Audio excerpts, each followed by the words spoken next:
This is the Roots and All podcast, and I'm your host, Sarah Wilson. Join me as I talk about all aspects of gardening with some of the top horticulturists from around the world. Hello and welcome to Roots and All, where my guest this week is Dr Ana Attlee, co-founder of the company Seedball. The idea for Seedball started to germinate in 2010, when Anna and her fellow PhD student Emily Lambert were looking into ways to successfully start wildflowers from seed in order to encourage pollinators.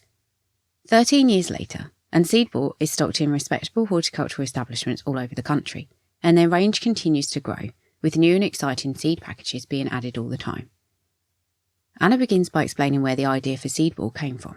Came from the fact that we were both at university, me and Em, at the time, and she was studying climate change and I was just finished my PhD on getting people involved in conservation, but nobody was reading my papers, and I just finished working with DEFRA on national parks and bees, and it was all a bit depressing, so I took myself on a permaculture course and to kind of look at how I could kind of make my own difference in the world, that in my own back garden. And I wanted to grow wildflowers, and I was always so rubbish at growing wildflowers, and I'm a kind of proponent of no dig because of like the permaculture. So I came across this method by a Japanese agronomist called Masanobu Fukuoka. Probably said that totally wrong. He had this amazing technique of how you could farm like acres and acres without digging and with very little kind of human input. And that was using seed balls, not the same kind of way that we've done it, but that was just kind of clay and seed. So I kind of put my combination of frustrations with trying to save bees, and I realized at one point that gardens cover an area larger than all of the national nature reserves combined. So I was like, what if we had an ability to turn gardens into nature reserves and grow wildflowers? And what if I'm rubbish at growing wildflowers and I guess other people are probably going to be not experts in propagating from seed and perhaps not have the money to buy plug plants. Maybe we could adapt this technique, this permaculture technique, so that we could simply throw wildflowers on the soil and turn up our gardens and our pots and hanging baskets and everything into kind of mini nature reserves. And so that's kind of where the idea came from, because I'm not great at gardening and I wanted to save the world. And then we just set to work doing lots and lots and lots of different experiments to kind of adapt the recipe for seed balls. And a few people were doing a similar thing involving compost. So we tried that. And we had lots of different pots going at the time. There was still a few problems with like pests coming in. So you threw them down, they grew, that was great. But then it was sort of slugs were coming in and munching on the little shoots. And sometimes you'd kind of have a little bit of seed predation. So we then came across this technique of using chili powder. And that was, again, there was another academic that I was working with that was researching how you avoid insects getting into crops. They even used chili powder surrounding seed grain stores in Africa to kind of stop insects getting into that. But then they also used it randomly around fields to stop larger like elephants coming into cropland and things. So we started to kind of experiment with chili as a way of stopping that kind of predation by slugs and snails. And so that was kind of where it all came from, a mishmash of my academic research and Em's academic research and frustrations and the world of permaculture, the two combined. Also frustrations, I guess, with working with government. Yes, I can see that. So to kind of taking it back to its basics then, what is a seed ball? What is in it? So a seed ball is a mixture of clay and compost, peat-free. We've always been peat-free, and chili powder. And for us, it was started off with native wildflower seed, but it doesn't have to be wildflowers. It could be any seed, all mixed up in a ball. And the ball is about 1 centimeter in diameter, which is marble size if you visualize. And that was the optimum size, really, so that rain could break it down. So you didn't even need to have kind of a measured amount of water to break down that seed. Technically, that was the lowest diameter in order for rainfall to break it down, whereas it didn't just break down too quickly. I've got so many questions. I'm going to start with the chili one, because I have put bulbs in a garden and absolutely, it wasn't my idea. It was my lovely person that I work for, their idea, but absolutely smothered it in chili powder. And it did absolutely nothing to deter the squirrels. They just went, yeah, whatever, your chili powder doesn't scare me. And they just went in and dug up all the bulbs. So how much chili do you include? And how long does it persist for? Because I think part of the problem with the squirrels is that maybe if it rained, the chili lost its potency. I'm not sure. But how do you kind of make sure that that potency persists, and does it deter everything? Yeah, so 2 answers to that. Number 1, the chili powder. So we started off with it really for more insects that are finding their food sources through smell. And also that was the larger mammals was actually elephants. So it's animals that were really navigating by smell. So it definitely worked with that. And how much do we use? That's a bit of a, a bit of a complicated, I suppose. It's a small percentage of the mix, just enough for insects, really. Now, squirrels are a nemesis. They're just like, I don't think it would have to be a lot to put off a squirrel. I'm not 100% sure what we can do. Generally, they are so determined to pick up food stuff that even if it's not tasting that great, they'll either sort of spit it out further down the road, or so not consuming it, just will bite a little bit, which is not good for your bulbs. But from a seedball perspective, we find that they will still try and pick it up, almost like a nut type thing. So I'm not 100% sure. I'm sure there's loads of research in it because they're always attacking bird feeders, aren't there? They are a nightmare, I have to say. Yeah, I love them, but they're a pain. So you spoke as well about watering. Am I assuming that once you put them down or chuck them where you're going to chuck them, you don't need to water them? You just let the weather do its thing? You can let nature fully take over, but you'd have to be quite patient because obviously rainfall levels are unpredictable. So they might grow slower than you'd like.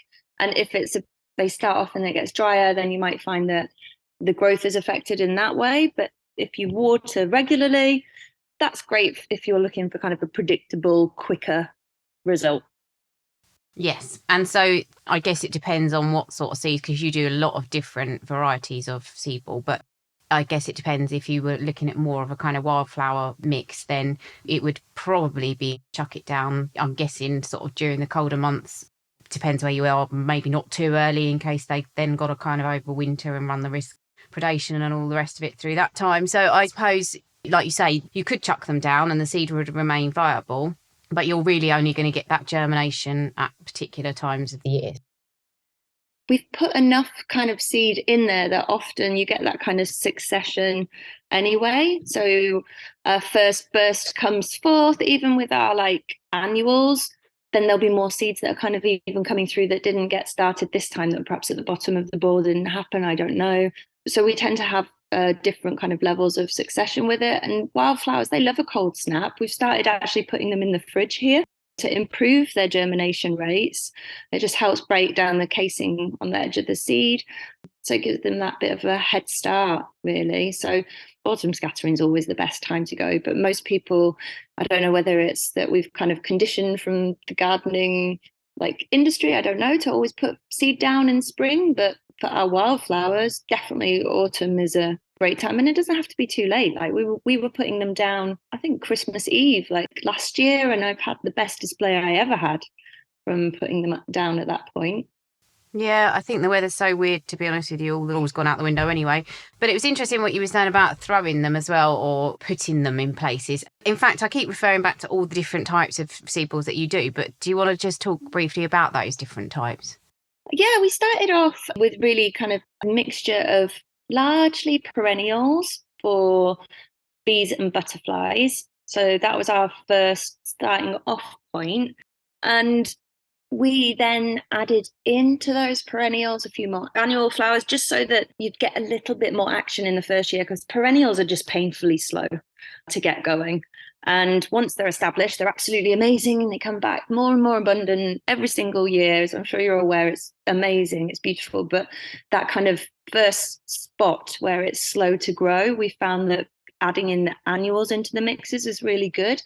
So yeah, we have a huge amount of variety of the mixes now, working with plant life on the plant life mix. We've got mixes for bees, for birds, that provide seed for them in autumn. So you don't even need to buy bird seeds around that time. That was the concept behind that. And to just attract different pollinators that we don't really think of as much in the garden. So the beetles, for example, our beetle mix has been really popular. We've got a bat mix, which is not for flowers, for bats, but really to attract the moths to your garden that those bats are feeding on. So generally the focus has been on flowers, although along the way we've had some herb mixes and salad mix at various points. We even had on and off a herbal tea mix. Sometimes we bring it back. And now more and more, a few more single species in our range. So if you're like particularly in love with poppies and cornflowers, and maybe you want to be a bit more selective in how your garden looks, then you can kind of choose the flowers and the colors specifically for what you would like. So at the very start, we're very much from a conservation perspective. So it would be a rather kind of messy, true wildflower garden. So you throw it out and let nature take over. In the sunny spots, the flowers that like sun would come up. In the shady spots, the flowers that like shade would come up. And boggy patches would have those kind of purple loosestrife that love to have their feet wet.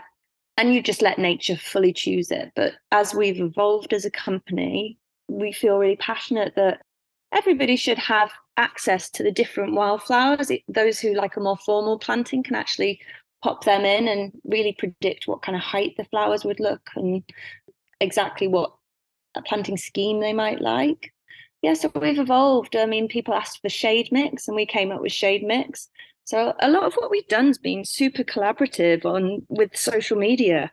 Our community online has guided us, helped get us stocked in places, told us how to adapt our mixes, told us what mixes they would like. And we've literally just worked with them and evolved with our customers, our community online as we've grown. I mean, Em and I, we're not business background, we're very much conservation background. And so that's been a nice help to have our hands held by our customers in a weird way. Yeah, and I think you've kind of partially answered one of my next questions, which was why not let the seed bank that's in the soil just do its job? I guess for my background, being a proper hardcore conservationist, perhaps not so bothered about what it looks like.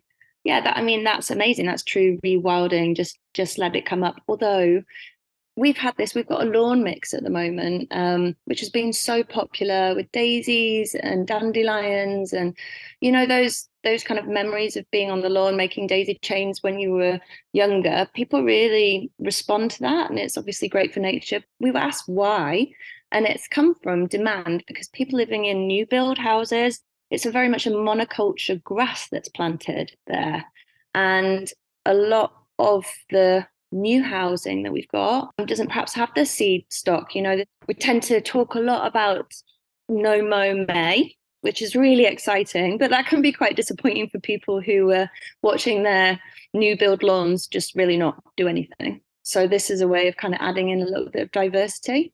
And then of course, lots of people don't have a garden, especially in urban areas, and they're planting in pots. So in that case, I suppose you could wait for a bird to come along. I don't know, deposit something, see what the wind brings with it. But yeah, I think we're all quite keen to curate our spaces for wildlife, at least, from the Seedball community. It's always felt like everybody is really passionate to do their bit, to do as much as they possibly can, to not only make their gardens beautiful, but, to bring back nature to do their part. And it's a real massive impact, huge impact that we can have just by planting some wildflowers. Some people who want their gardens to look beautiful a certain way, very curated, can still make a huge impact and plant more native flowers in there, which is stunning, and really provide that nectar that's needed for the insects at the base level of the food chain that everything relies on. We don't have all these pollinators, we don't have the diversity of plant life and crops, but we also don't have birds that are there. We don't have the bats that are there. The knock-on effect is huge. So actually being able to provide as a business wildflowers in a way that really matches anybody's vision is what we're quite passionate about. I fully support that. I just wanted to pick up on one of the other things you said actually about germination. And again, I guess that depends on, as you say, whether you're talking about wildflowers or the perennials or the lawn mix or whatever. But in general, is there a kind of germination rate that you could expect? Because obviously, I'm guessing there's quite a few seeds in a ball. Yeah. Do they all come up? Yeah, so they vary. We usually say 4 to 6 weeks from scattering. So sometimes they can take a lot longer. I think this is something that is hard to communicate as a company. I feel like we've been kind of disruptive as a company. There wasn't that many people doing such commercial wildflower business before, really. So we weren't watching people. So it felt like our customers didn't necessarily know what to expect. And it was a lot of explaining that this is our native plants. They can be slower. They can take longer to germinate. We're so used to packets of wildflower seeds that have been engineered in many ways to just grow so quickly that even waiting the 4 to 6 weeks can seem a long time for some people. And that's an average, so often we're kind of saying, well, just wait around a little bit more. It could be you've not had enough rain. It could be that, your soil's been affected by whatever's gone on before that. Like, it's a hard thing for people to predict with that, especially since it's not grown in a controlled situation with general like seed propagation that might be in your greenhouse. This is just chuck it on your soil. And in many ways, it works. And some people still, we're explaining, if it chuck it on your soil, but if it's ending up under another plant, then it's going to struggle for light, it's going to struggle for water. So it's 4 to 6 weeks controlled conditions with watering, if that makes sense. Yeah, I mean, my partner had a garden shop and we stocked your bins and they were really good sellers actually. And that was going back to 2018. And everybody loved them. And I think they are a really good way to get people who aren't professional gardeners, people who are new to gardening or want to branch out to a different type of growing. I think they're really useful for that. But one of the questions I always had, and I should have just asked it at the time, but if, for example, I get a seed ball and I've got 50 seeds in there, I'm just plucking that figure out the air. I don't know how many seeds are in the ball, but if they all germinate, I know for a fact only one of them seedlings is going to survive. So what happens to the rest of them? Am I really just sowing one plant at that time? Is that the way it works? Have I got that wrong? No, you haven't. If you imagine like a seed ball is a little bit like a bird poo. I can explain it. It's a good seed distribution model. So just because all the seeds land in one place, it doesn't necessarily mean that they're all out competing one another, because as water comes along, the seeds also will distribute. As they put their root systems down, they will distribute and move themselves out a little bit. So what you actually get from, let's say, 20 to 30 seeds in a very small ball is then we do tend to get kind of 5 strongish plants come up from that. It could be 1 to 5, depends. It depends on the competition. It depends on a lot of things. But then from there, you've got extra seed that will be spread out from those flowers. So it's an interesting one because we often find that there's lots of little baby plants at the root and smaller seedlings, which sometimes I just pick up, redistribute, or pass out as gifts for friends. So yeah, it's not as simple as one will come up, although you will get the strongest ones come up. So it's a little bit like survival of the fittest. So there's not a one size answer to that because it does depend on your growing conditions. But yeah, it's not as simple as one will outcompete all of them. You'll generally get a mixture from one ball. Even we've done experiments where we've put one in the middle of a kind of 30 centimetre pot and they've just spread out and we've had different plants come out from that one ball in that area. Yeah, that's a good point as well. So if I wanted to cover a square metre, is there a sort of suggested number of balls per square metre to get a good coverage? So we do say kind of leave about 10 centimetres between each ball, but it's a tin really. So one tin is, if you visualise in your head, you want a cottage garden, you want it to be an abundant wildflower display. It's kind of one tin per 1 square metre. And that display is going to get denser and denser each year because the perennials will eventually take over. And so you'll still be in a position where you'll find that your soil is particular, especially if you've got a mix. One wildflower type will take over almost each year. So we'll often say, this was the year of the oxeye daisy, and then this is the year of the red campion. It's like at 1 year it becomes a dominant perennial flower over the others. So it's quite interesting to watch.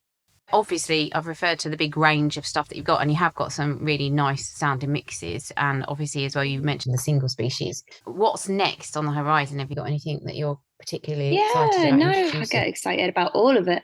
So we are going to be expanding our kind of bee range offering rather than just one size fits all for bees. We're going to have a little bit more of a look at specific types of wildflowers that are really attracting different types of bees. Rebranded our Make Your Own kit. So we're super excited about that because it's so nice to get especially children involved. People like doing the Make Your Own kits.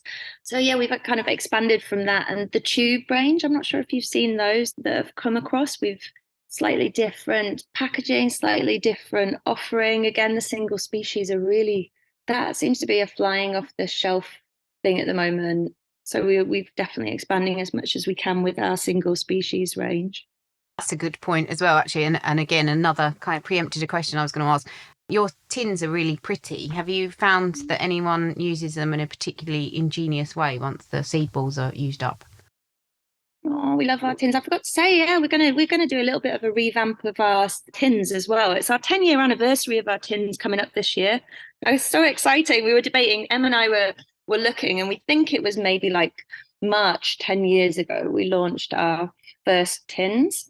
So yeah, we're going to give them a little bit of loving. And over the years, people have sent us their ideas because we always are really interested in reusing. And by the way, if you have tins, you can always post them into us and we will refill them for free. That's something we've always done. But yeah, people have made like little bird feeders out of them, making like the lard and the bird seed mixed together. So that's something that we've seen a few times. And also just using like their little knickknacks, I suppose. We've been shown people's little collections that they've kept within the tins. So that's been nice to see. But I always like it when they're repurposed as little bee drinking stations. There's another cute one where people have filled them with marbles and made little tiny insect feeding stations around the garden. That's so sweet. I'd like to say thanks to Anna for explaining the concept behind Seedball and where and how they can be used. I confess I've always wondered if Seedballs in general are a nice idea that can attract novice gardeners, but don't work out as successful or cost-effective for those gardening on a larger scale or in a more serious way. And to be honest, I think they may not be as useful for serious gardeners, but having spoken to Anna, I think they're a really brilliant way to get people interested in gardening and to promote the cause of wildlife, and to get people to experiment with new ways of growing and with new species. So hats off to Anna and Emily, who are so passionate about their business and the cause of wildlife gardening. And thank you to you, of course, for listening. And I'll leave you now with Dr Ian Bedford talking about how to prepare for the spring in the garden. For those of us who grow a few vegetables each year, it can be quite satisfying on a cold winter's day, venturing out to harvest the freshest of fresh food, and to know that we'll probably be eating it long before its natural sugars and healthy vitamins start to break down. But as we tug out a couple of leeks, lever up some parsnips, or perhaps snap off the last of the sprouts, we'll probably notice the absence of the garden bugs that usually keep us company during the warmer months. The bees that pollinate our legumes, cucurbits and fruit trees. The large slugs, worms and woodlice that recycle organic nutrients. The predatory wasps, beetles and spiders. And of course, the herbivorous bugs that often begin eating our homegrown produce long before it's ready for us to harvest. But fear not, those garden bugs will be lying dormant somewhere nearby, waiting for warmer weather to arrive when they'll spring back to life and take their place within the garden's ecosystem again. And whilst most of these bugs will be a welcome sight as they become active again and of great value to our gardens, some of those herbivorous bugs will unfortunately become a bit of a problem. So it goes without saying that if we're to succeed in producing our own food, we'll probably have to try and manage those herbivorous plant pests, ideally in an environmentally friendly way that minimises their damage without harming our garden's beneficial bugs, such as the pollinators and those predators who will often take their time to control the plant pests for us. So how might we do this? Well, the first thing is to try and tackle some of those plant pests whilst they're still dormant during winter and whilst there's still a chance of frosts. And this can be achieved quite simply by raking over the vegetable patch once or twice a week, so that overwintering pupae of root flies, dormant click beetles, bean weevils, and even the small black and grey slugs are exposed to insectivorous birds and the deadly effects of frosts. Then by removing the weeds, fallen leaves and detritus that could harbour overwintering aphids, whitefly and leaf miners, as well as insect-transmitted viruses. And also, if possible, harvest all remaining root veg, brassicas and leeks before the end of winter and before any dormant plant pests within them can emerge. Then when spring arrives, sow and plant as much as possible under a fleece or fine netting to block flying pests from reaching the plants and laying their eggs. But most importantly, be vigilant and look out for the first signs of a plant pest infestation, whether it be a cluster of cabbage butterfly eggs, a colony of blackfly, or a few of those small herbivorous slugs lurking under a pot, which could all safely and effectively be removed with some of our most useful gardening tools, our fingers and our thumbs. You can download or listen to the podcast direct from the website rootsandall.co.uk. Please also check out my Patreon, where you can make a one-off donation or take out a monthly subscription to help support the podcast. Because if you enjoy the show, please help it continue. I also have a GoFundMe where you can make a one-off donation. Even a one-off donation of £1 helps, and I'll be really grateful for your support. So please go to Patreon or GoFundMe and search for Roots and All Podcast.